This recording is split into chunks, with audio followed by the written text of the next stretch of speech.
ఓం అస్మద్గురుభ్యో నమ. శ్రీమతే రామానుజాయ నమ. నేటి మంచి మాట. ఒకానొక పట్టణంలో ఒక వ్యాపారి ఉండేవాడు. ఒకరోజు వ్యాపారి దగ్గరికి అతడి గురువు వచ్చాడు. గురూజీ, నా వ్యాపారం వృద్ధి చెందాలని దీవించండి అని అభ్యర్థించాడు వ్యాపారి. దేవుడు నీ వ్యాపారంలో వృద్ధి వికాసాలు ప్రసాదించుగాక అని దీవించి, నువ్వు ధాన్యాన్ని తూచేటప్పుడు నిజాయితీగా వ్యవహరించు అని సూచించాడు గురువుగారు. ఎప్పుడూ తూకంలో మోసం చేసే ఆ వ్యాపారి గురువుగారి ఉపదేశంతో తన వైఖరిని మార్చుకున్నాడు. న్యాయంగా తోచడం మొదలుపెట్టాడు. అనతి కాలంలోనే అతని వ్యాపారం వృద్ధి చెందింది. ధాన్యాన్ని తోచడానికి బంగారంతో తూనికరాళ్లను చేయించాడు.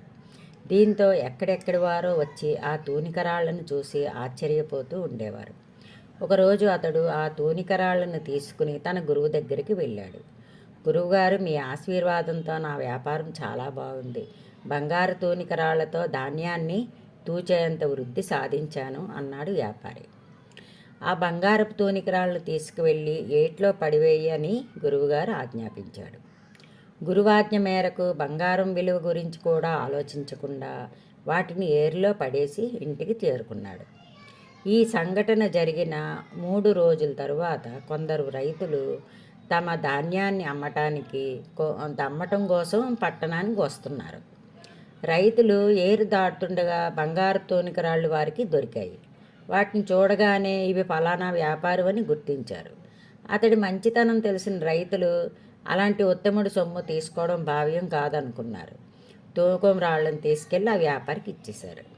మళ్ళీ తన దగ్గరికి చేరిన తూకం రాళ్లను గురువు దగ్గరికి తీసుకెళ్ళాడు వ్యాపారి.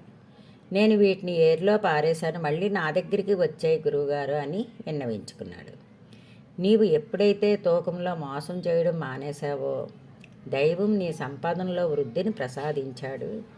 నిజాయితీగా సంపాదించావు కనుకనే నీ సొమ్ము మళ్ళీ నీ దగ్గరికి చేరింది అన్నారు గురువుగారు. అపరిశుభ్రమైన ఇల్లు రోగాలకు నిలయమైనట్లు మోసపూరితమైన వ్యవహారాలు కష్టాలకు ప్రధాన ద్వారాల వంటివి. ధర్మబద్ధంగా చేసే వ్యాపారం, కర్మబద్ధంగా చేసే ఉద్యోగం, ఆత్మశుద్ధితో చేసే పూజలు, మనోనిబ్బరంతో వ్యవహరించే తీరు ఎల్లప్పుడూ మనల్ని ఉన్నత శిఖరాలకు చేరుస్తాయి. సమాజానికి మనం ఏమి ఇస్తే అదే మనకు తిరిగి వస్తుంది. ఇంటి ముందర తుమ్మ చెట్టు పెంచుకుని దానికి మామిడికాయలు కాయలేదని బాధపడినట్లు మన వ్యవహారం ఉండకూడదు. మంచి మామిడి చెట్టును పెంచుకుంటే తీయని మామిడి పండ్లను, చల్లని నీడను ఇస్తుంది. అలాగే మన ప్రవర్తన మారుతూ ఉండే కొద్దీ సత్ఫలితాలు వాటంతట అవే రావటం మొదలు పెడతాయి.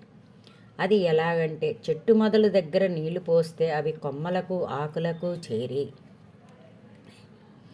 పూలు పూసి కాయలు కాసినట్లు మనం చేసుకునే మంచి పనులే మనకు శ్రీరామరక్షగా నిలుస్తాయి. ఈ కథలో నీతి ఏమిటంటే, నిజాయితీగా చేయని ఏ పని వల్ల కూడా సత్ఫలితం పొందలేము అని భావం.